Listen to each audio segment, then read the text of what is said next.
Hello, you beautiful people, and welcome to the as of yet award-winning That 40k Lunchtime Show, where we analyse lists, dissect the meta, and provide more grade A banter than you can shake a stick at. As always, I am joined by everyone's favourite Jack.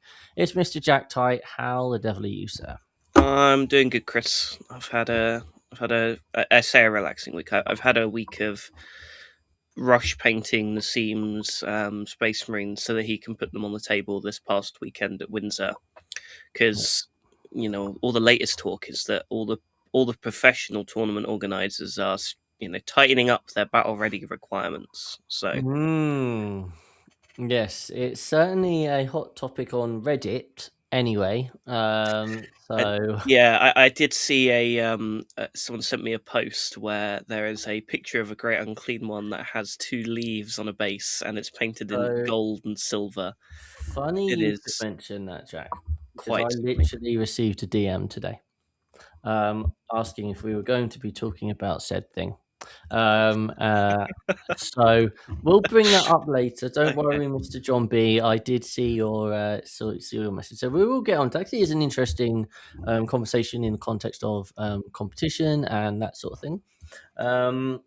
But good to hear, and I'm sure you've just been scribbling thank you letters to the balance team of how much you love them. That's been the main thing you've been up to last week. Yeah, yeah. No. Mm, Oh, not sure maybe about that one. we'll be plunging deep into salt mines today. Who knows? Who knows?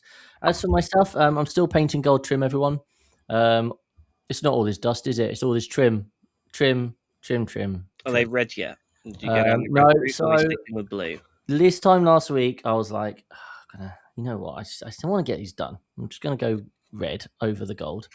I started doing it whilst the blue ones just stared at me with those big dewy eyes, and I was just like, can't do it. No, need to do it properly. I am, however, considering just like buying a pre-painted army out on off of eBay, just using that at tournaments whilst I paint up my own. But that's quite a dangerous road to go down. Or I might just borrow like Lee Jones's. We're having a content creation day at the end of the month. I'm going to film some battle reports. Might just borrow Lee's.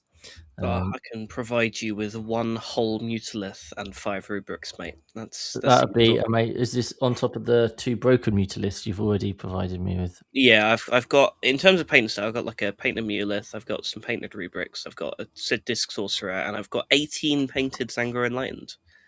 Well, I mean, Thanks, to be Alex fair, Fowler. those probably go for like a couple of thousand, right? No, there's Mm, that Well, is we can stuff. thank Alex Fowler for that one, needing 18 of them for WTC because he had an exam just after WTC, so wanted to spend the time revising instead of What a painting loser! his Zangors. So I volunteered to paint mine. You are a true hero of our time. Um, but other than that, let's check in. We've got Bust Till Dawn saying hello. My buddy played it or played the Great Unclean One. Exciting. I am deep in the trim mines. Hello, Dr. Big Mac Man. And then yeah, since there's a bit of drama with this Reddit thing, we all love a bit of drama, don't we? So anyway, as always, like, comment, subscribe, all the wonderful things that mean that more people get to hear Jack's dulcet tones.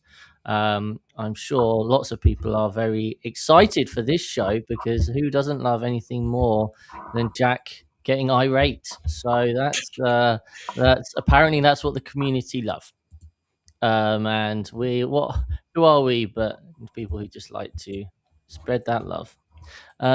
So hello everyone, welcome to the 40k Lunchtime Show.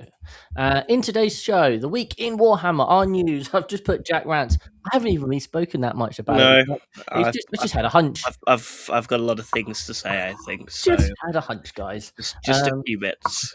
We've then got our event spotlight is going to be on the Windsor GT that's just gone. Obviously, that is pre balance date, but not much change. So who cares? And then we have got a couple of lists and a Dear Deirdre to look at. So, right, balance has finally been restored. The whole the whole Warhammer article you'll see by the show of the show title. That was a direct quote from the Warhammer community article, which says overall, I feel like the balance is good at the moment in the game. So I guess I start, Jack, with before it comes out, what were we hoping for, and what could quite possibly and probably be the final balance patch of the edition? What were we hoping for from this? Well, okay, look, this is going to sound like a bit of an odd way of looking at it, but we are at the end of an edition, and anyone who has been around for more than one edition knows that effectively what happens at the end of the edition is balance goes out the window and power creep is all the rage and hotness. Mhm. So to be honest, what I would have liked to have seen coming into this is to just see a wild balanced data slate where we see big points drops for all sorts of armies, right? All sorts of weird and wonderful things. Because let's be honest, the game will be incredibly broken for the next 3 months anyway, right? It's the end of an edition. Yeah, We've seen the power levels of a lot of the new releases. It's just better than the stuff we had before. Um, so why not make the last 3 months absolutely wild for everyone? Um, or if we're not going to do that, could we have just balanced things properly? just balance it Right? correctly. Like that is option one. I would like option one. Yeah, But my other take is that if we're not going to balance the game because it's the end of the edition, can everyone just have some weird fun while we're at it? You know? Can I put 4 Gorkanauts on a table for 1,000 points? Come that's on. fun for everyone. Excellent. Well, we're not here to obviously but it came out last week, right? So for those of you who want to have a full read through, there's loads of other content providers who have done that. I guess at this point I should plug that at 5 o'clock today we have a brand new show coming out with Ed Watts and Tom Green. Now, if you know those two, you know that's probably going to be quite a chaotic show. And I have watched it, and yes, it is quite a chaotic show. And they're doing a new show called TED Talks, and they're going to have a topic, and then also just a load of random stuff. It's supposed to be quite a light-hearted show. Who knows how often it will be released? That's on Ed and Tom. But they do actually go through the data slate, and they give their opinions on all of the different armies and where they are at. We're not going to read through that, but obviously, I have a suspicion that Jack has some choice thoughts. So, okay, let's start with the positives because we're a positive show. What did they get right in this, Jack? Um, well, I wouldn't say we came out of the data slate any worse than we went in. It's Okay. probably one way of looking at it. They certainly didn't make any armies that are already good better.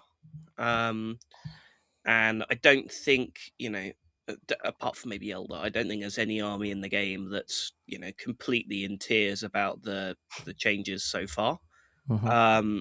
So I guess, no one came out of the data slate feeling like they've been kicked literally into the dirt, and nothing came out of the data slate more broken than it went in.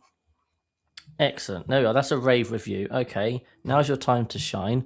Where would you like to start with what maybe they didn't quite get right, Jack? I guess I'll start with the part of it that actually annoys me the most. I know as much as my shirt suggests otherwise, I've got my I Hate Amantar on. Of course. The Necron points changes are not actually the thing about this data slate that upset me the most. I think the thing that upset me the most is the same thing I complained about in the last data slate, really, which is the lack of any changes for about 80% of the armies in the game. Mm-hmm. And I think this is starting to show the weaknesses of an entirely win rate adjusted data slate. Because it's all well going, yes, this army is perfectly balanced at a 50% win rate or whatever, but it doesn't really matter if all of those lists that we're seeing are the same 3 data sheets times 3, right? Mm-hmm. That is not like a sign of a well internally balanced or designed book. And I think the thing that annoys me the most about it is that they've shown they're willing to fix these things in the past, right? Take AdMech, right? And they had a very mediocre book, right? Their win rate was fine, right? They weren't doing badly at events. and they weren't a bad army in the hands of a good player, but they weren't a well-designed book, right? Like nothing did anything. It was just an army of just garbage, basically, right? And you won the game by having more garbage than the opponent. So they went along and they went, okay, we're going to redo a bunch of things in this book. You know, we're going to change some weapon profiles, we're going to change some rules, we're going to make some things better. And they improve the overall quality of the codex, right? Why have we not done this for more armies in the game? There are so many armies in the game that could do with some complete datasheet reworks, right? Where, you know, we're not just seeing the same one or two builds doing the same thing over and over again to a mediocre win rate. And instead we go, right, let's continue adjusting the same three factions we've been adjusting for the past 6 months over and over again, the same three changes. It's like, what are we doing? It's surely there is something we can be doing with these armies that we haven't changed, right? You're not telling me that the game was going to be broken if in the Orc book we put Dakka Jets down by 10 points, right? Like, you know, and I know it does nothing, but at least then you can pretend that you've looked at it, right? Just like, how many armies have come out and literally there is no changes on the data slate at all, right? What have people got to look forward to if whenever we get to the data slate, the only armies that have any changes are Space Marines, Chaos Space Marines, and Necrons? Why is it always those three? And why is everyone else just sort of left in the dirt, right? Eldar only get looked at when they want to kick them into the dirt, right? Or punt them into the sun, or whatever it is they want to ruin with them this time. And effectively outside of that, it's largely felt like the data slate has really focused in the last two of them on Space Marines and Necrons. And it's like, what are we doing? Like, I'm so fed up of watching the same units go up and down every data slate rather than fix data sheets in books, right? Another key one, Tyranids, right? The Exocrine has gone up and down in pretty much every single data slate since the start of the edition, right? Up 10, down 10. Can we not have some meaningful changes to the book, right? It clearly doesn't work, right? That everyone online says it. It's an interesting book, but all the data sheets are bad, right? It is an army that is held together by like blue tack and staples. And I don't know. It feels like we've continually missed the mark at this point on internal adjustments in the book. Like two or three data sets ago, right? The last one we had of last year looked maybe before that one, right? The one that we had about a month before LGT, right? That one looked pretty good, right? We adjusted some data sheets for some armies, and you know, there was some good stuff there. And these last two, we have done literally nothing. And I get that we're looking at 11th edition now, right? And we're designing that and we're working on that. But GW is a £1 billion company, right? You cannot be telling me we can't afford to have people working on the new edition and people working on the current edition of the game. Yeah, I think it's, for me, it's they when it's your army, right? Like, you're looking forward to this new opportunity to have some new things, and you want to feel like the people who are doing the balancing understand your faction, understand maybe where it's limited, and understands how to give you maybe a bit of hope or a new kind of play experience. Um, I mean, I find it so interesting because something like the Blood Angels, right, with that change to the Sanguinary Priest that now can join Blade Guard, like, that's such a niche change that was on literally nobody's radar, right? But actually, suddenly, as a Blood Angels player, you're going, oh, actually, this is a new thing to go and investigate and explore. But then you take, like, as a Grey Knights player, right? Terminators have gone down. That's great because obviously no one was taking Terminators. But oh, look, no one is still taking Terminators. And we're in, and you mentioned the win rate thing, like, that whole Grey Knight Codex is being held aloft essentially by the Warpbane win rate, which is a old detachment from Grotmus. And you take that out, and Grey Knights aren't looking too healthy, and a few points off like the way the points work, like it just doesn't gain you anything really, that Terminator change. And no one really wants to be using Terminators anyway. So yeah, it's rough, isn't it? And yeah, the whole argument is going to be, I guess at the moment it's 11th edition that they're focusing on, but as you say, surely different groups can do that. Yeah, I just Yeah.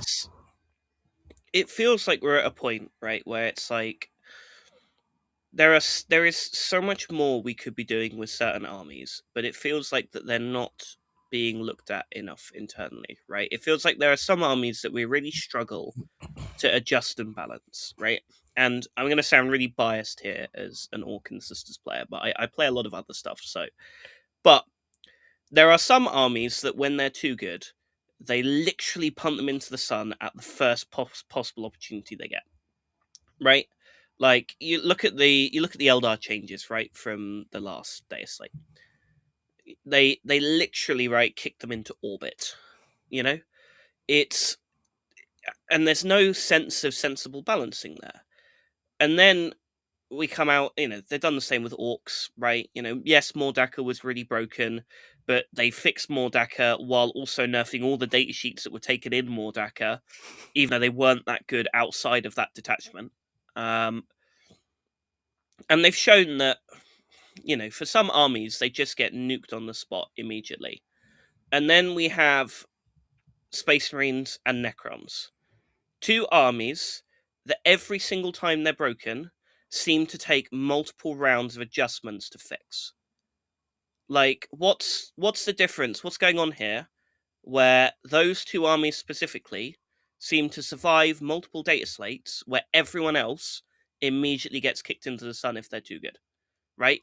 How much more internal testing are we doing on Necrons and Space Marines to determine that they need, more careful adjustments than these other armies?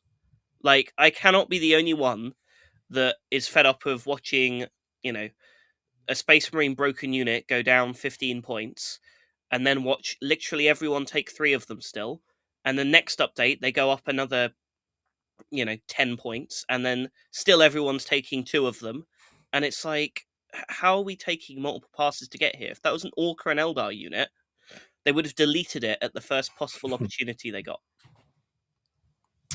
So I guess, I mean, you've alluded to already. Obviously, there were some current big bads, not necessarily through an extremely high win rate, but just through play experience and general considerations of being the strongest. So if we talk about them, so obviously Necron's been the main one. I asked you, Jack, a couple of shows ago, would you rather they didn't touch Necrosol, or would you rather he just went up 15 points? So what change was there to Necrosol? There was, I believe, it was a 15-point Oh, was it increase a on 15-point change? Necrozor. Yeah, Wow, that was a genuinely random number. yeah. I Okay. mean, it's an absolute pointless number, right? Yeah. Like I've talked to, I don't know, four, I'd say, very solid Necron players, and I asked the question: it's like, okay, how many points would you pay for this guy? And they all give some ridiculous number, like 190, and it's like, okay, would you pay 200? Yes. Okay, would you pay 210? Yes. Would you pay 220? Yes. I think half of them said they would pay up to 240 points for that data sheet. And it's like, what are we doing? Right? That surely, right, we can get some external input on where we think things need to be from players that know what they're doing with a faction. Right? Everyone knows a 15-point increase on Amantar does literally nothing. Right? Necrons already have 6 random units that shouldn't be in their list anyway, right? You look at the solo Psychomancers, the Locust Destroyers, how cheap flayed ones are, right? They just take one of those units out or an enhancement out, and it's paid for it. Nothing has changed on that front. I will say that I'm a little bit happier with what they did with Satans. I think what we've managed to do there is identify that the source of the problem with Satans isn't strictly the points costs, but it's a little bit to do with the access to buffs and Mhm. other, sources like Amantar, the Silent King stratagems and stuff. That is the sort of balance I prefer to see, right? Where we've gone, okay, is the problem here purely a points problem? No. Okay, let's adjust some of the things in the game. I'm actually, all things considered, reasonably happy with the Satan changes, right? Maybe they could have gone up a little bit more. Yeah, there's probably a good argument for that. But, you know, I mean, Matt Bellis has said it in chat. The fact that Satan went up the same number of points as Azman in an army that's got a 40% win rate. And, I hate playing against good Eldar, right? I think Eldar are a lot better than 40% win rate. But if we're balancing by win rate, why on earth did Azman go up as many points as Satan did? I don't know. But it kind of just, I don't know. Like, Amantar, complete miss. Satan's, yeah, I think we're on the right track there. But it definitely feels like we could have done a little bit more on the Satan front, and Necrozor should have just been given a 60-point increase to start with. I mean, maybe not start with, maybe 40 to start with, right? But 15 is pointless, right? It's like it is a less than 10% increase on a model that is in every single Necron list, regardless of detachment. So, why do you think that is? Because the playtesters that we know, obviously in various competitive communities, they'll know the buzz and that sort of thing.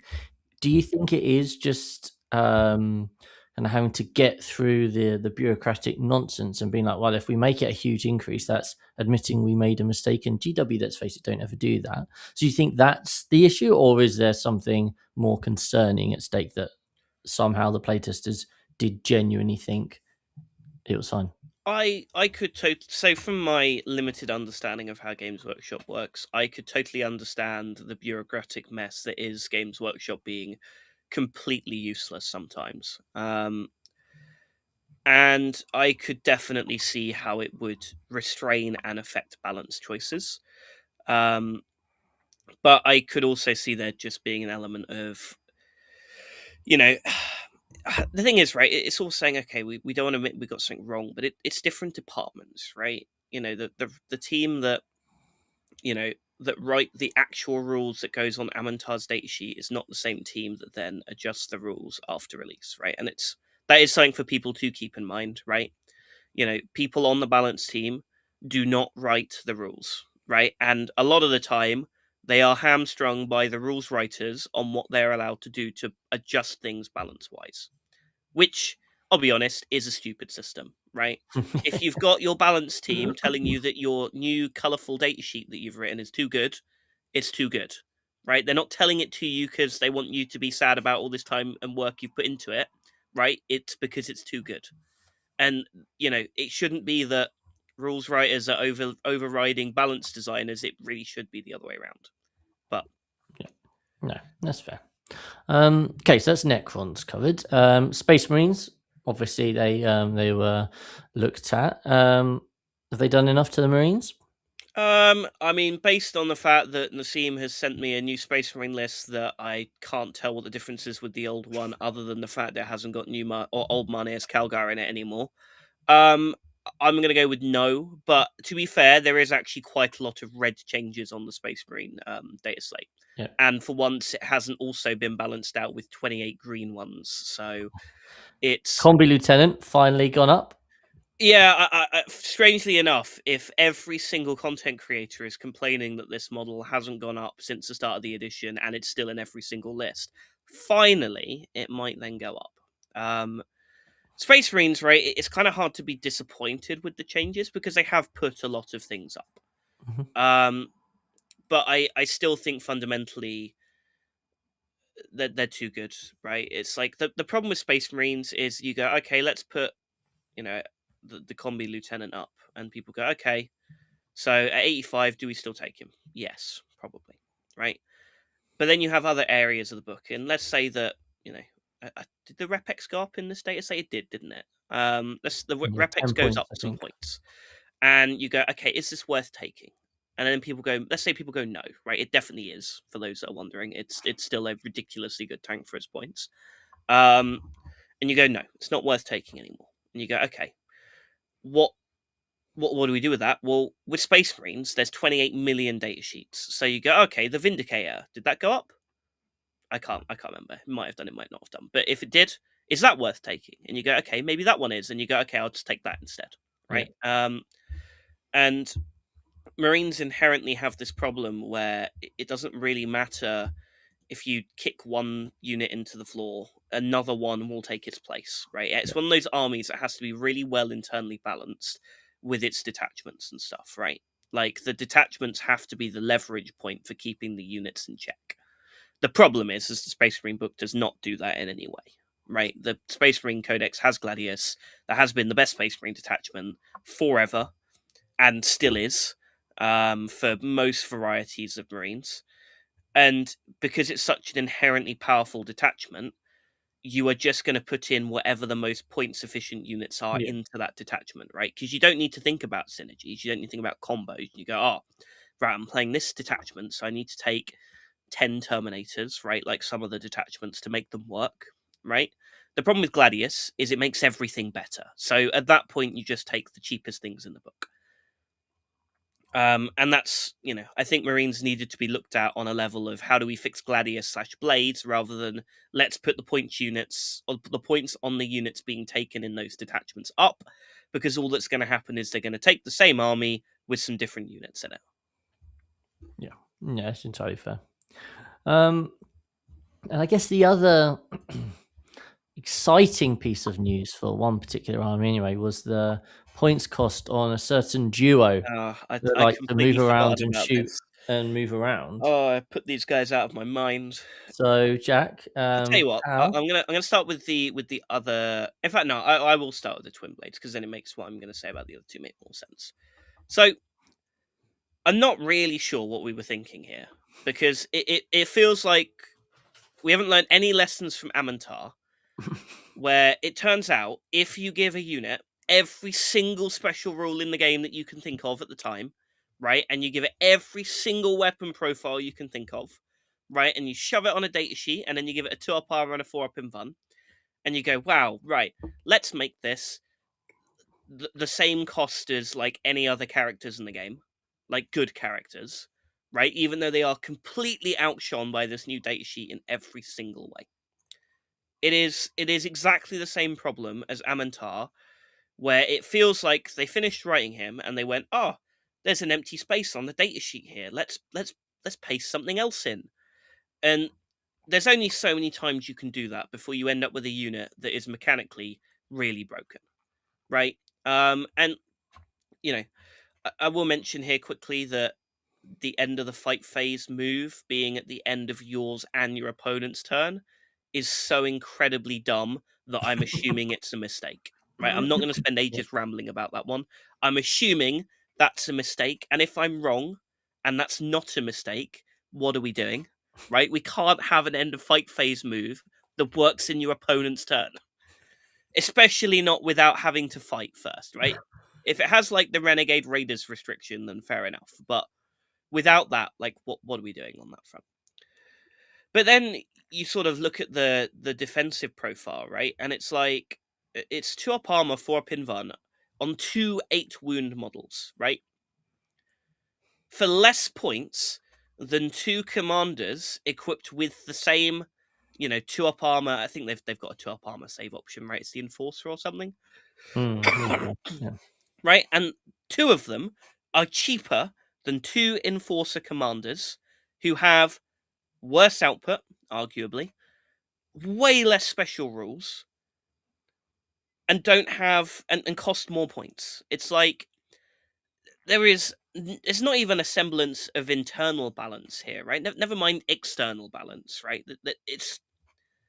They're so clearly undercosted to anyone that's played the game before, right? Like anyone that's plays competitively can look at that datasheet and go, yeah, that's undercosted. Right. And the numbers they may disagree on, right? But if collectively the entire community looks at that datasheet and goes, wow, that's really broken for its points. Surprise, it's really broken. Like, they have so many rules. I, I'm not sure what annoyed me more was the general data slate or this data sheet coming out and being the exact same thing with Amantar all over again. Like, I thought Amantar annoyed me, but then I was like, okay, the Master Maelstrom came out, and yes, were they undercosted? Sure. Did they look like they'd had every single rule in the game plastered onto their datasheet? No. But they seemed a little bit more reasonable. And then they come out with this again, and it's like there's no consistency to it, right? And that leads me on to the second part, which is the other two new characters. Yeah. Because everyone likes going with the argument of, oh, well, they make them really undercosted, so they sell models. And it's like, but clearly not, because we've come out with the Tyrannid and the new Votan guy, and they're not broken at all. So what's the logic here? Like, what are we going with? Are we going with broken models to sell them, or are we going with broken models because we don't know how to balance them properly? Because I really hope it's not the latter one, right? As bad as I think the first one is, I think it's a way easier problem to fix than the second one.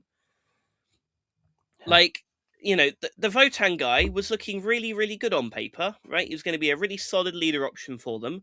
And then he comes out costing more points than 5 Berserks. 5 Berserks, yeah. And it's like, what are we doing?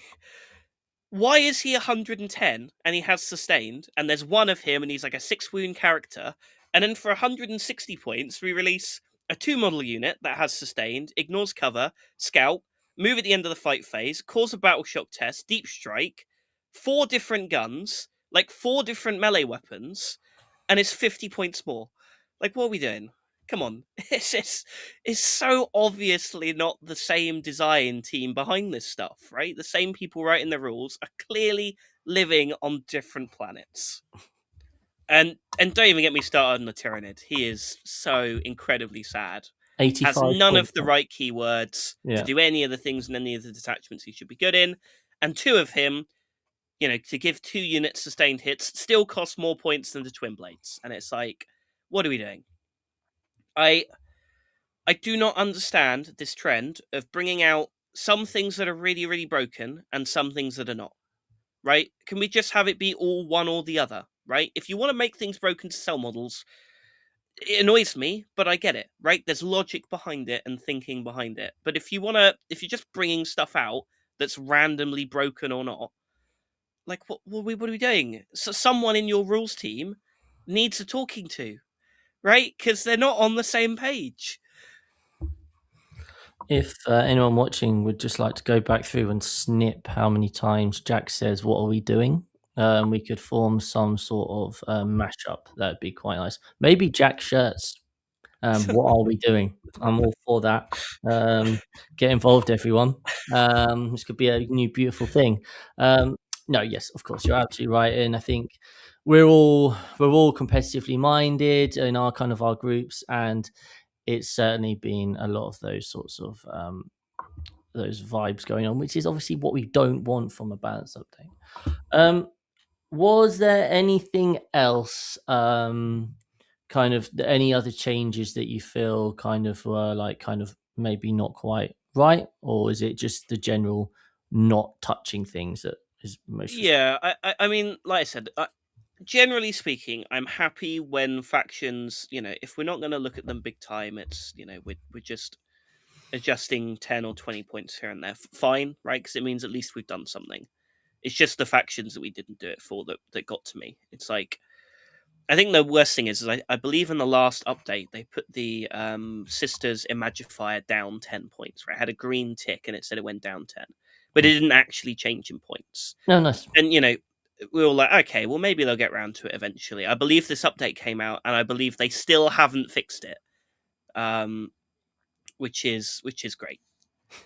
Other than my sisters and orcs oriented bias, I don't know.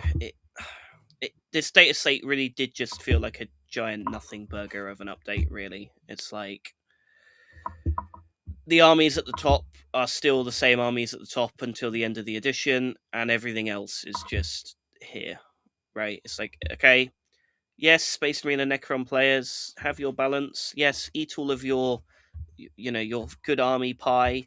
Everyone else, you fight over the crumbs. Yeah, that's entirely fair. And I think it feels like from people I've been speaking to, we've been in this bit of a rut, haven't we, in recent times? And the balance update was the hope. That was the thing that would tweak it, and you go, "Well, oh, you know what? Cool, I'll play Warhammer." And I mean, Josh says this slate was basically my confirmation I'm off the game largely to 11th. I think quite a few people who maybe are Yeah, I regularly won't lie, going right? to events. If I wasn't involved with Team England and stuff this year again, I I mean I'm not playing many singles events, right? Like you know, last year before I'd be doing 2 maybe 3 events a month. Currently, I am doing like an event every month and a half to 2 months. It's like if it wasn't for Team England, I probably wouldn't be playing at all currently. Be I on the took AOS train. Not really. Mm. My AOS stuff has remained as painted as it was about Christmas time, but yeah, it just it feels like we've had nothing to look forward to really, and I think a lot of people are very disappointed in it, and that's a shame, right? Like a data slate should be a good opportunity for us to look forward to some new things, and it should be a good opportunity for people or for Games Workshop, right, to sell some kits that haven't been selling, right?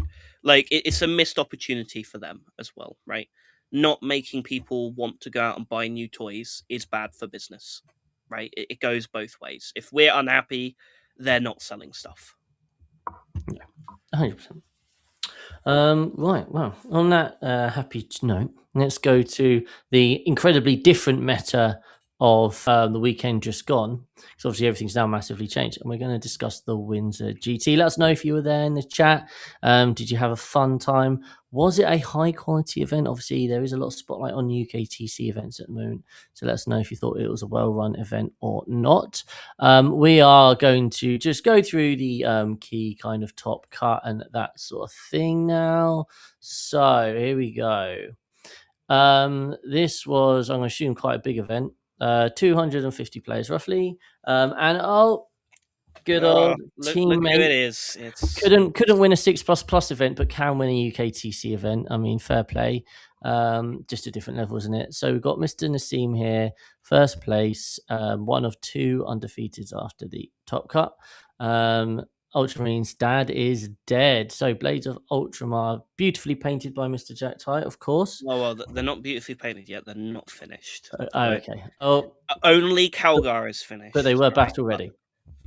Yes, they were And there battle were no ready. leaves on the bases, so There that's were fine. no leaves on the bases. No.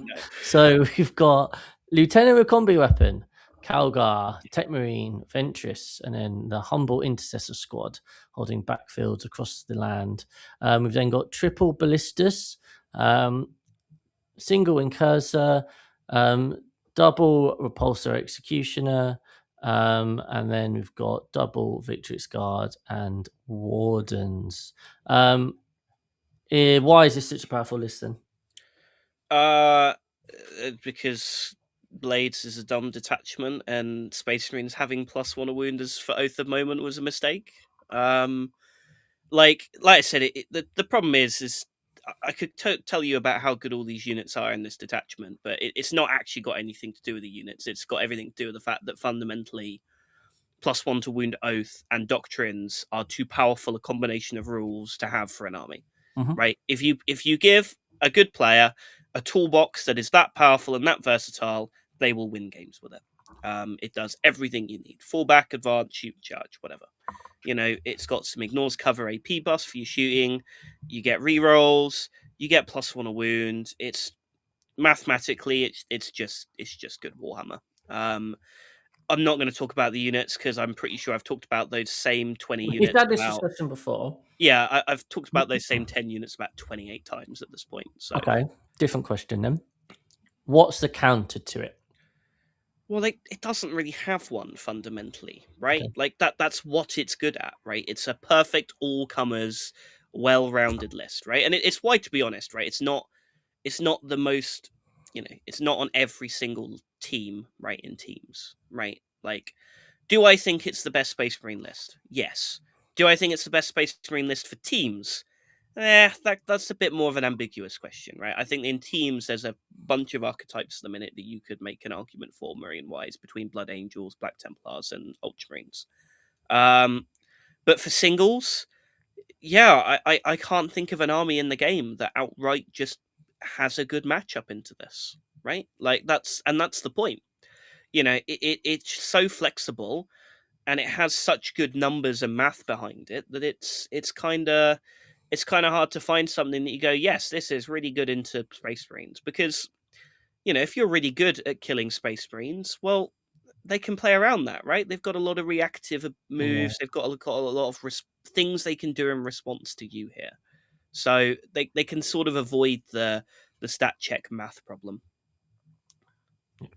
Entirely fair. Well, so that was first place, and in second place we've got something completely different. Yeah. Oh, oh no, it's more Is it? Space Is it? Marines. Oh, it's Oh, the it's also exact Blade. same detachment. Oh, and Um, it's the Gulliman version. Wow, that's like the only variation is whether you run Gulliman or not Gulliman. Mr. Gaylord twice. The bridesmaid, never the bride. Coming second again. Need to score more points, Mr. Gaylord.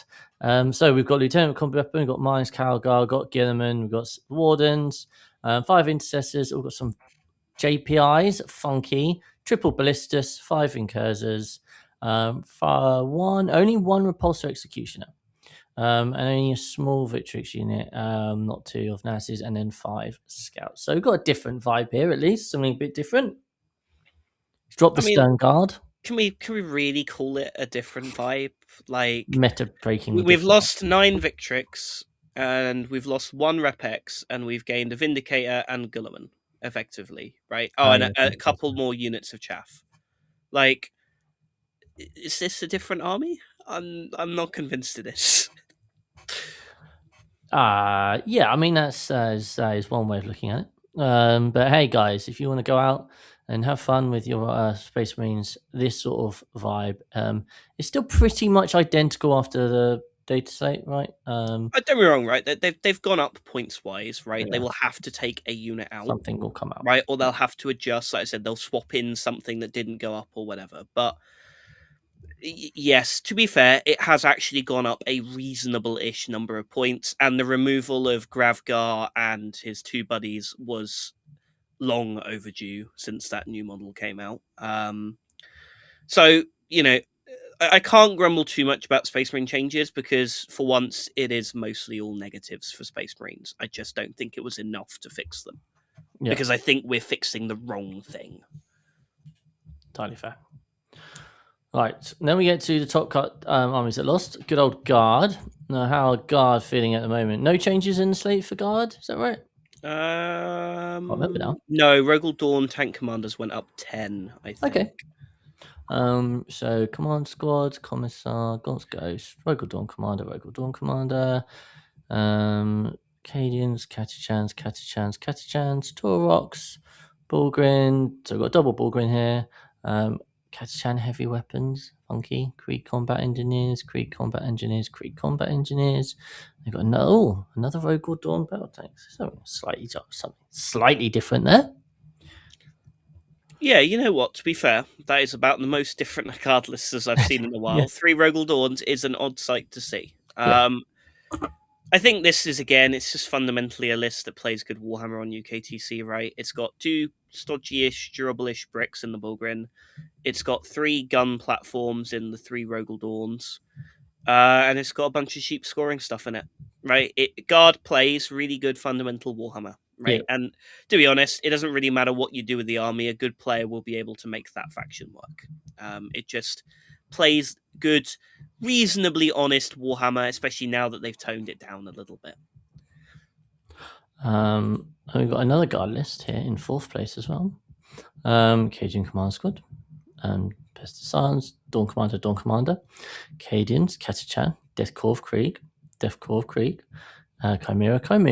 Oh, we've got some Rough Riders in here and some Death Riders. And then we've got the Kassakin, which weren't in the previous list. And then all Vanquisher, another Vanquisher, and then we've got a unit of Scions here. Just going down the Vanquisher route.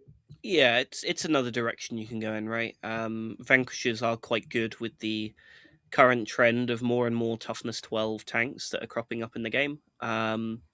They're also just cheap for what you get, right? Like it's a 13 wound toughness 11 tank for, I think they're 145 points. Yep. That comes with, 2 multi-melters, a las cannon, a hunter killer, and a stubber. It's just good value. There is a third direction you can take these lists, which is where you take more and more scions. Yeah, we spoke about that before, haven't we? Yeah. Lovely.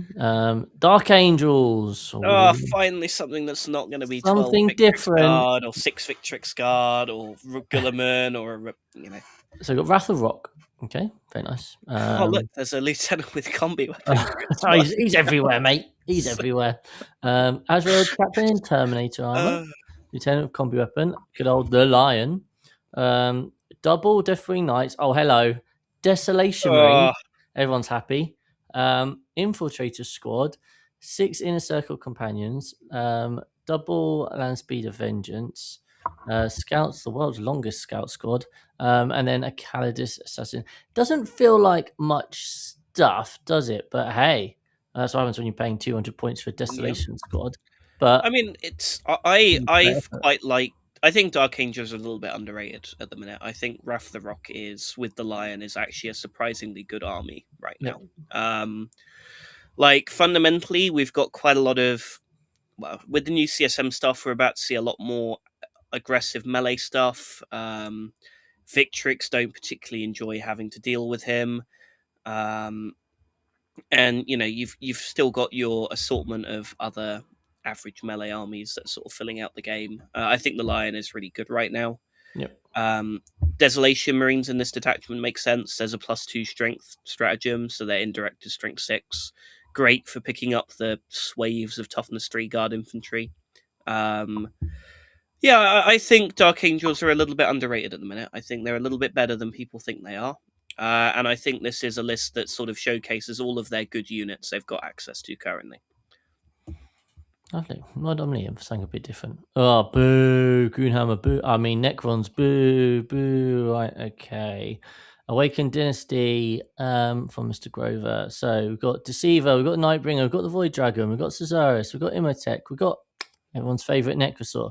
Yes, that's right. Those guys can get back up. That's fun. Scorpec Lord and Technomancer. We've then got a unit of Race, unit of Flayed Ones, or 2 units of Flayed Ones.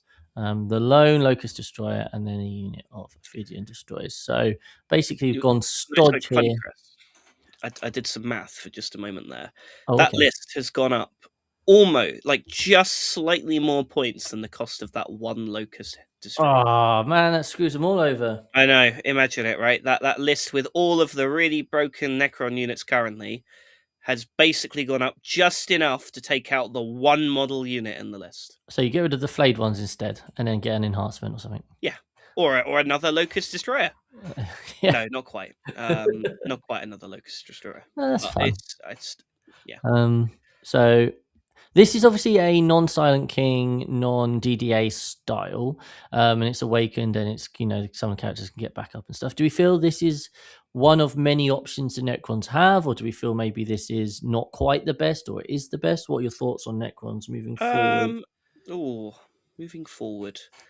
I'm still in the same camp that I think the best lists are lists backed up by Necron warriors. Like that list just seems to be absurd. I don't know how warriors have escaped unnoticed for as long as they have. People keep one-shotting them.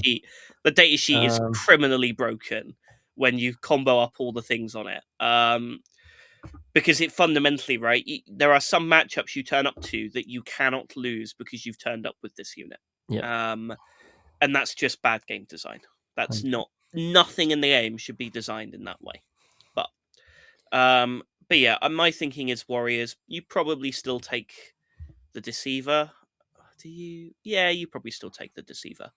Obviously, Amantar's still in there. Whether you take a second Satan or not is kind of up to you at this point. But let's be honest, about 80, maybe not 80%, about 60% of the Necron book is very playable. Yes. I think 40% of it is just a bit bad.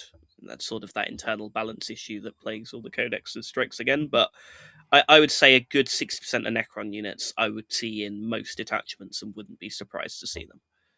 It's a good time to be a Necron player, right? You get to play all different styles of lists and different units and stuff. And it's just a shame that everyone hates you. But, it's the lifestyle you chose. So deal with it. All right, well, guys. Oh, you get to talk about sisters, mate. What do you know what this list is? It's 30 Sacrosanct. I was going to make you guess. Champions of Faith. That's the one I played into, right? At my last Yeah. GT. Yeah, with the righteous things. Right. Okay. So we've got triple hospitality. That'll be with the Saxons, priest, Val, sister squad, double immolator Rhino. Jack's favorite 30 Saxons. He really likes playing that. I hate using them so much. Dominion squad for the immolators. Paragon Warsuits, obviously. A Pincher squad, cheeky little 5 a Pincher. And then double Retributor and Sanctifiers of Doom. So, well, It plays good Warhammer. Plays good If I'm being Warhammer. honest, at the moment, right, it can't. I think the list name says it all. Where you can't really lean into the stat check of Sacrosancts at the minute. Yeah. There are a lot of units in the game that make them go away very quickly. But there's still a 200-point package that can go out, kill something, and stand around being reasonably stodgy in a place. Yeah. You can pull off a lot of resurrecting tricks to keep primary, right? It plays really, really good fundamental Warhammer, right? Where you're solid enough at trading. You've got a few abilities to make some all-ins. You've got some places where you can trade with people. You've got a suite of stratagems that really supports doing that, right? You've got some nice damage buffs. You've got some piling, consolidate jank in there. It's just a really decent all-round detachment. I don't think it's blowing anyone away at the minute, but it is very capable of winning most matchups played correctly, and if your opponent makes a mistake, that you can capitalize on. Yeah, and every time I play Sisters, I'm just always amazed at how much stuff they have. It's just depressing. It's like, oh no, I've killed lots of you. Oh no, you're still there. Right. Black Templars. Now Ed's GT winning list actually went down in points. So that's fun. It did, but it's like 15. So yeah, not quite enough to really be exciting. So let's see. So he's got Helbrecht in his. This guy, Anthony Johnson. He's got Captain Jump Pack, Castellan, High Marshal Helbrecht, Judicia, Lieutenant, Combi Weapon. Interesting. He's got his at 85 points. Does that mean he just? Does this guy just choose to play with nerfed points? Yeah, interesting. You know what? Fair enough. I can respect that. Maybe he did. What is it? The Crusaders that went down? Is he playing? Yeah, old? it is. It is is. he playing old or new Crusader points? I don't know. Let's have a look. 10 Assault Intercessors, 10 Assault Intercessors, double Crusader brick, Intercessor squad, Scout squad, 10 Vanguard vets. Fun fact: those guys one shot Magnus. I know that. Well, they do for Blood Angels anyway, because my Magnus died to one the other day. So there we go. So he's only got 40 Crusaders rather than, and he's got a little self nerf there. It's a good list, isn't it? Yeah, he is, I believe, playing with new points there. Which, how many points is his list? Okay, he's 5 points down, which is enough that the changes mean that his list is still correct. Okay, that makes sense. Back in the drama. yeah, but yeah, it's this Crusader squads just kill everything, right? That's sort of their thing. Yeah. They're very good at killing people, and I suspect that a lot of people he played against didn't really realize how good they are at killing things. Probably got charged. His opponent is probably like, "Oh, I'm going to multi-charge these 4 units," and his opponent was probably sat there like, "Does he really think he's going to kill all 4?" And then he killed all 4. Yeah, easily one of the highest damage output lists in the game at the minute. Very surprisingly fast as well, with advanced fullback shoot and charge basically everywhere too. So I'm sure we'll be seeing a lot more of this list before people the just end got of the to play it, right? Byron here. Oh, look at those clean scores from Byron. So he's the he's the top of the people that didn't make the top cut. Let's see what flavor. Yeah, he ran into Nassim round 4. Sad times. So what we got? Demonic Incursion. Okay, so 1, 2, 3, 4, 5 big guys, and double play bearers. And How are you feeling about demons at the moment, Jax? Obviously, they had their moment with the birds, which seem to be dying off slightly at the moment. Back to where they were before, really. 5 big monsters in a detachment that does quite a lot to help your big monsters get around the board. And that's a good list. And it's, I mean, it's fun for the person using it. It's probably not very fun for the people that play against 5 big models routinely. But it's a cool list. I like seeing big monsters on the table. I don't think it's broken, and I think it rewards being good with them. No. Well done, Byron, on the hot streak at the moment. Orcs, Warhorde. The objectively correct detachment. Not more Daka. Not more Daka. Gaz, Morboss, Warboss, be snugger, boys. Changing it up here. Triple truck. Oh no, 4 trucks.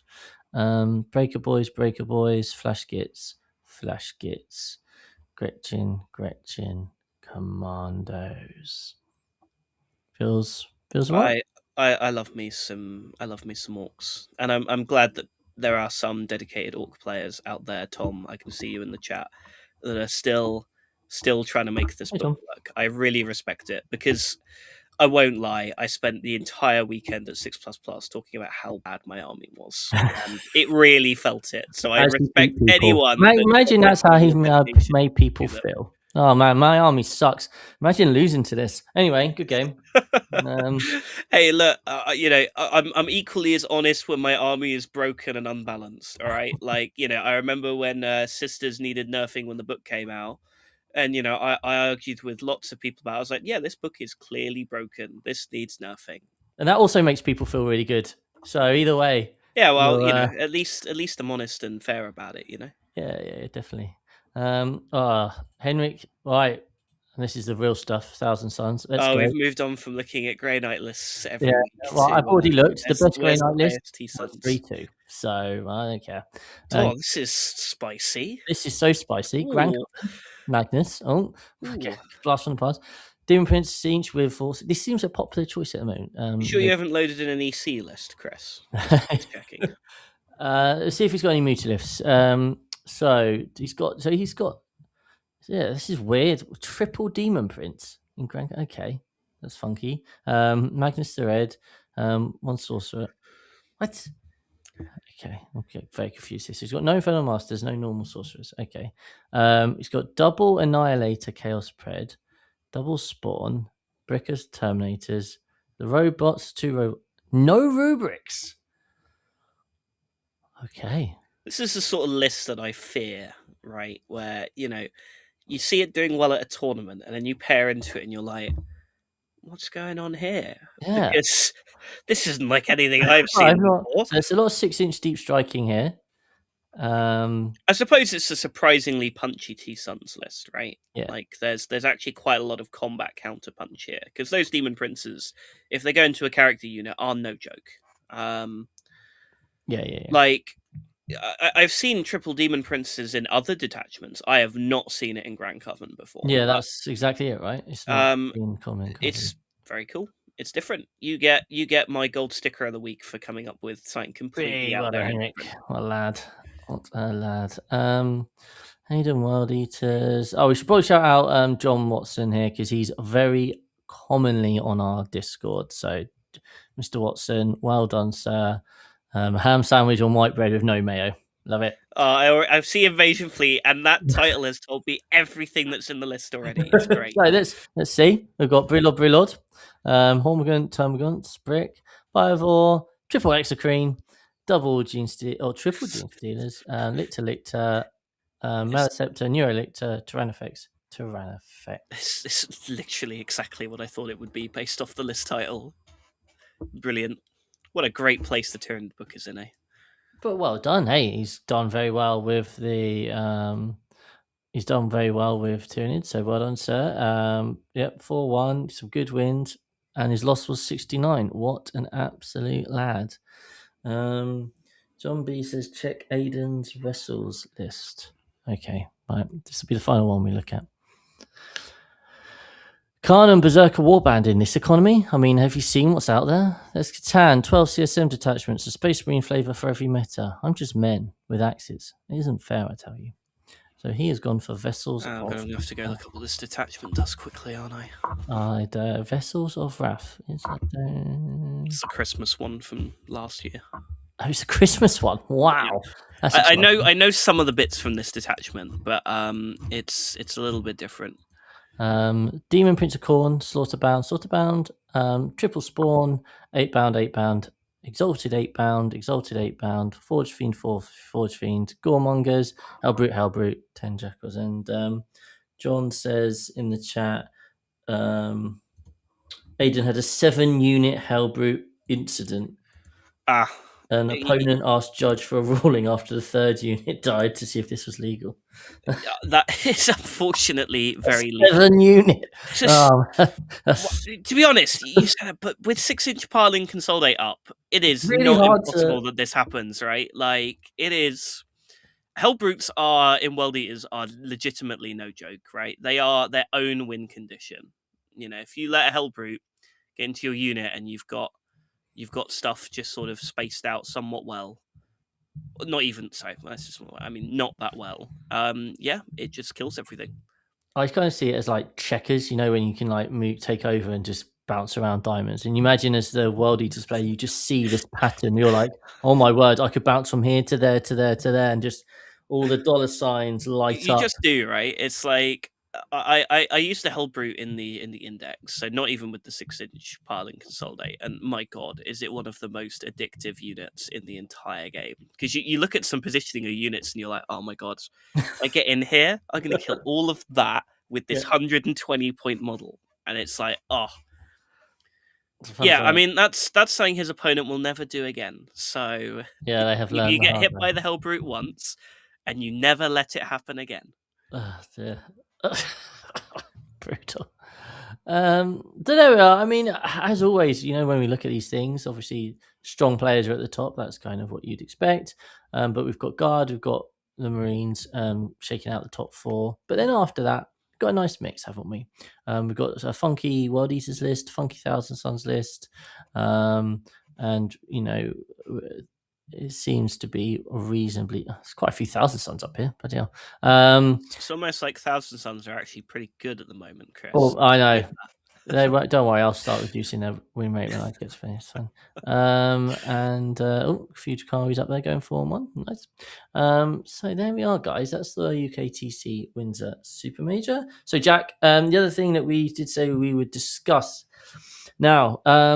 UKTC has been going through a bit of transition with what is battle ready, what are you allowed to take. I believe at the last event, people were having like stuff taken away just because it didn't fit the aesthetic of the army, right? And that did seem quite brutal. So they've changed it to battle ready. Now that includes having a textured base.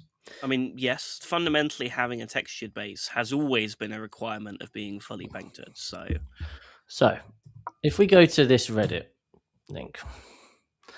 Oh, it's been deleted. Oh no! Well, hang on. Chris, give me a moment. I might have a picture. Are we here to show the picture of the Great Unclean One, or do we not show that? I was going to show the picture of the Great Unclean One because I wanted to get people's. Oh no, opinion. I don't have a link. Oh, I thought I had a link to the. Hang on, if you give me like 5 minutes while you talk about this, Chris, I will have a link. Okay, so essentially, I'll read outside a message from John in the chat and saying there was some Windsor issues. So basically, he had a Great Unclean One, which, as far as I can tell from the picture, was basically silver with a golden arm, had its insides contrasted blue. Okay, so I mean that's fine. It is what it is. Everyone paints to a different style and different. Whatever, it was clearly painted.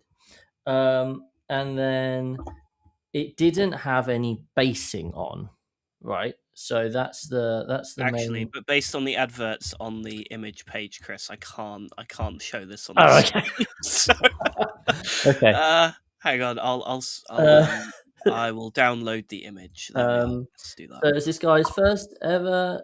They spoke to the judges and agreed that if they added basing material, he wouldn't get penalised. So he spent half his lunchtime using PVA to glue leaves and sticks because he didn't know what else to do. Okay.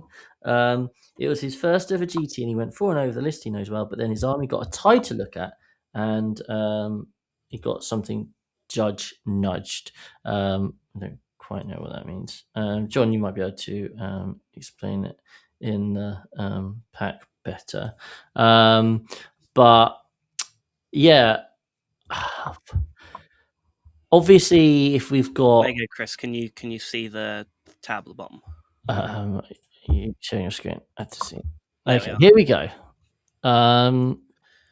Yeah, So this this is the is great it. unclean one in This question. is the great unclean one in question. Sorry, podcast listeners. So let's just, I don't need that anymore, so we can just go to here. So as you can see, it didn't have a base, and then it has had leaves added. So do you think in the chat? Do you think if you played against someone with this, do you think that's okay, or not? I guess is like kind of like the question. And if you, I guess the argument or the discussion point here is, at what point does your hobbying stop affecting your ability or start impacting your ability to play in competitive events, right? I've played in events before, like lower level ones. No, that's the wrong term, but like featuring people who are more just like club players, just a bit more chilled, where stuff's like clearly not at all battle ready. And I personally couldn't care less. Like whatever, you just play with it as long as there's something there, fine.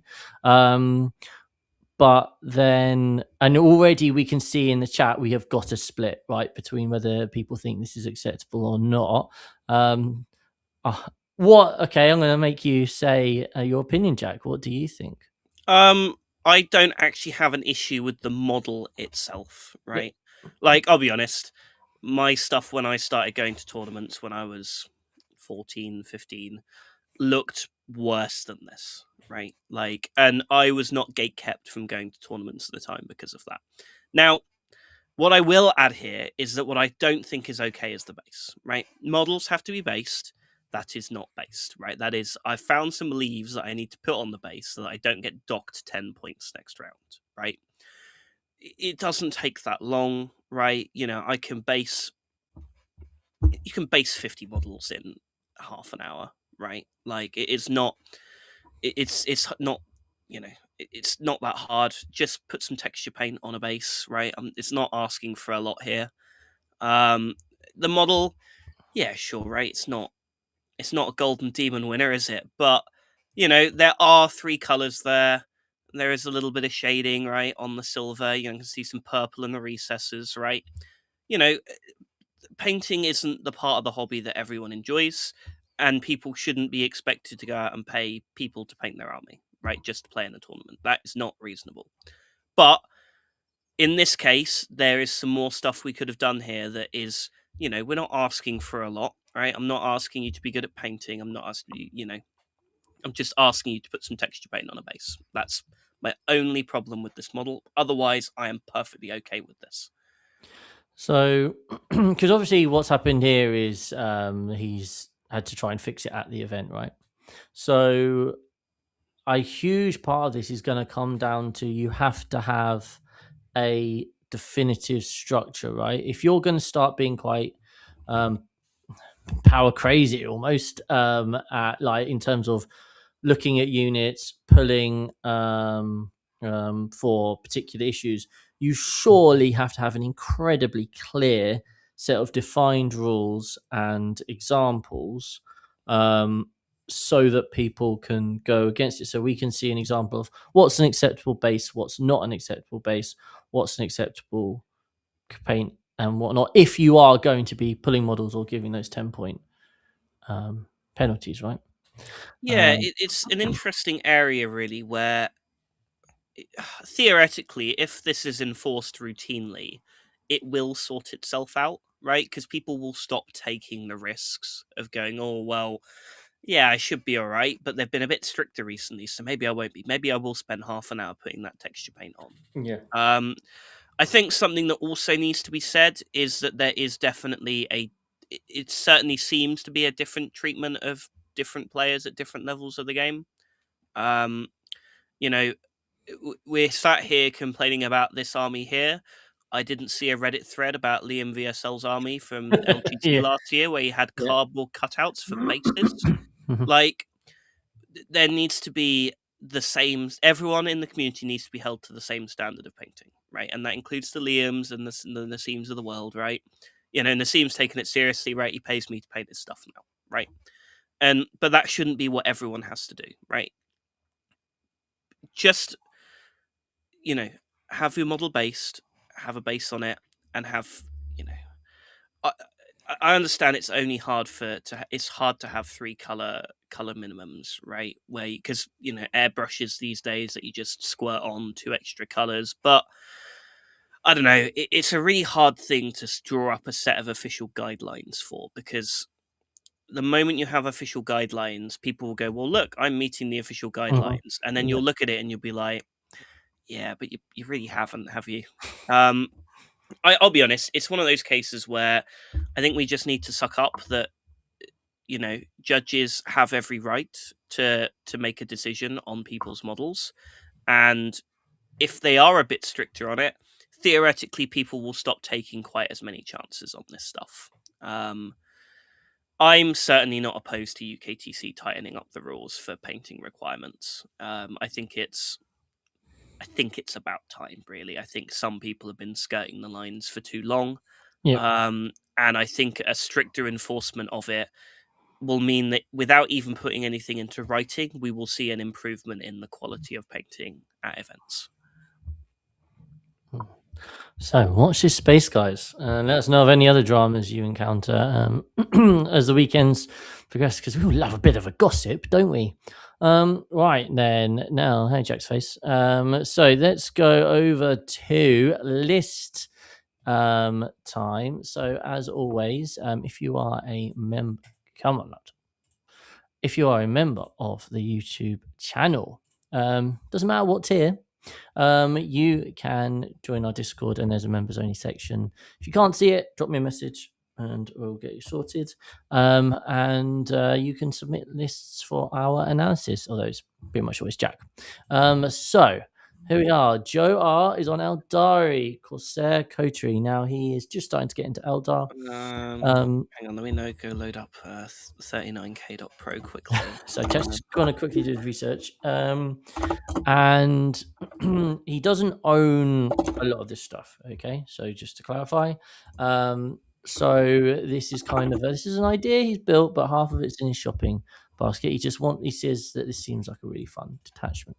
So in this list, we have got an Autark, we've got Karseth, we've got Spirit Seer, we've got 2 units of 10 Void Reavers, we've got 10 Storm Guardians, 2 Wave Serpents, 10 Sky Reavers, 5 Howling Banshees, 2 units of 5 Rangers, 2 Starfangs, 2 War Walkers, a unit of Warp Spiders, and a unit of Wraith Blades. Now, this obviously is a list that seems to be a bit of everything. I think it would be fair to say. What sort of direction do you think Corsair Coterie should be going in at the moment? I actually think so. I think the first drafts I saw, I think people lean too heavily into the Corsair stuff, right? Yep. Like it's a really, really good detachment rule, right? Sticky at the end of any phase is really powerful, but it objectively does not help you kill your opponent any faster than you already did, right? And unfortunately, the game is kind of pushing us all down that route a little bit at the moment. So I actually quite like that this hasn't gone all in on having Corsair units that inevitably don't kill anything and have to spend all game trying to move block people. Mm-hmm. So I think for me, looking at this, I would like to see. There's a lot of stuff here, and I think you're really, really good at killing infantry. I think what you don't have enough of here is going, okay, how do I kill those 6 Victrix Guard behind that wall? Right? What's our move here? Right? We haven't really got anything. Right? We haven't got any big combat punches to go in and clear stuff out. We haven't got any big units in a transport that can drive around the corner, get out, shoot the unit to death. Right? I think we just need a little bit more damage. But otherwise, I actually like that you haven't gone wildly down the Corsairs route here. I'd like, maybe an Asaman Dire Avenger unit, with that 10-point increase. Maybe something like that. Maybe even I know everyone says it's dead, but the Fuegan unit is still very, very good at killing things. Even just having a unit of 10 Banshees with Jane's R or something, right? I feel like we just need something in here that goes out and clears out scary enemy units while our Corsair stuff plays all the sticky objectives trading game. And we just, we leverage the detachment rule to make our trading better. And then we spend a few more points on killier units than the other Eldar detachments would. Sure. Yeah, that makes sense to me. But good luck on your Eldari journey, sir. No, then we've got S Walker. Oh god, you're really giving me all of the detachments I know really well today, Chris. He didn't actually give a detachment in the thing. I'm pretty sure it was Spectacle. I'm 'Cause I think assuming I think it's got an based on- enhancement from Spectacle in it, if I remember. Yeah, and just judging on the list, surely. So Yeah. got Malice, Lilith, 3 Succubus, 5 units of witches. Those are obviously 10 girls in each. A Raider, 4 Venoms. Chronos, 663 of Reavers with Heat Lances. And then a 10-10-5 of Hellions. Now, you are a bit of a Drakari main, Jack. So Once upon a time, yeah. this should be fine for you.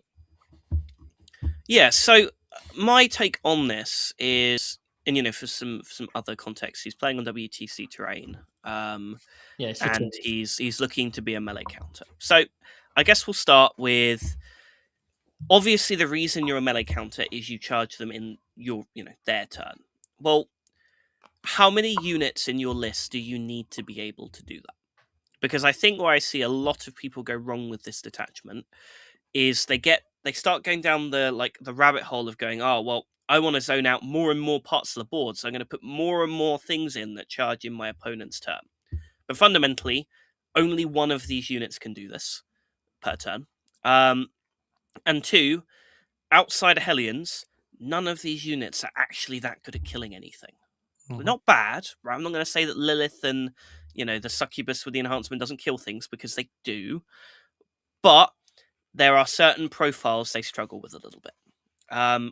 So if it were me, I would, much like I talked about in the last list, right, where we've got a really powerful mechanic in this detachment that's going to help a part of our game, but we don't need to design our whole list around it. So I would probably cut out some of the witch specific stuff, right? Whether that's some of the Reavers, whether that's some of the witches, and I would just take some generally good Drakari units, right? Maybe some Cabalites, to go around with Malice, or even just some Cabalites that can get in and out of a Venom and shoot some guns every turn, right? Get some Scourges in there. Yes, I know the most unreliable unit on the planet, but you do need them to keep shooting armies a little bit honest. You got If you don't want to take the Cabalites and some of the other, combined arms approach, please just take the Scourges. You will have such an easier time if you just have a few Dark Lancers in the list that you can point at a big thing. And don't go too far down the rabbit hole of trying to design around the countercharge stratagem. I've found that is how you end up with a list in teams that is either going to get a decent win into the armies it's good into, and it'll get absolutely blown out of the water by anything it's not good into, right? Build a combined arms list where you're still good into the melee matchups because of the stratagem, but you have some play into the other types of armies as well. If you are that good into only melee matchups, you will play exactly no melee matchups at your team event. Everyone else will know this. So you need to be good at doing more than one thing. Yeah. Quite a common team's mistake, isn't it? It is. Common team's mistake is building a list that counters something and then realizing that everyone knows you counter that thing and then you never play it. Most commonly seen with the anti-tank skew, right? But quite a common mistake. Yeah, you need multiple answers to something if you want to truly counter it in teams, which means that your counter needs to be able to play other things as well. Yeah. Okay. We've got a Dear Deirdre to finish off with. Oh.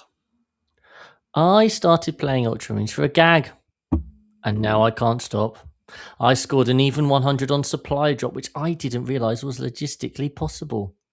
It's also come with compulsively eating crayons. Which is more concerning, the crayons or the Ultramarines? Should I invest in candy crayons to reduce the impact on my digestive tract? Sincerely, asking for a friend. Obviously, there are quite a few people out there at the moment who are going down the ultramarine route of pew pew, you're dead. Sam Dunn on our team is framing it as, oh, I've always played like melee armies. Just want to train myself to play a Mm. shooting army. Okay, sure, Sam. But can we? Is it okay?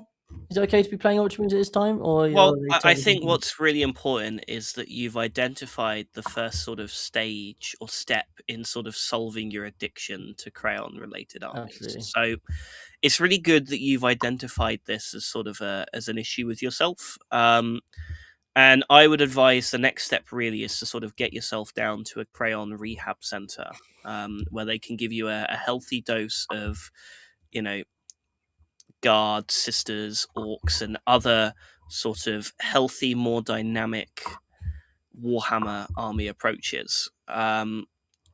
And yeah, just you're doing the right thing, right? It'll be a hard journey to put down the crayons, but I respect you for taking the time and the effort to take this first step. Yes. Congratulations.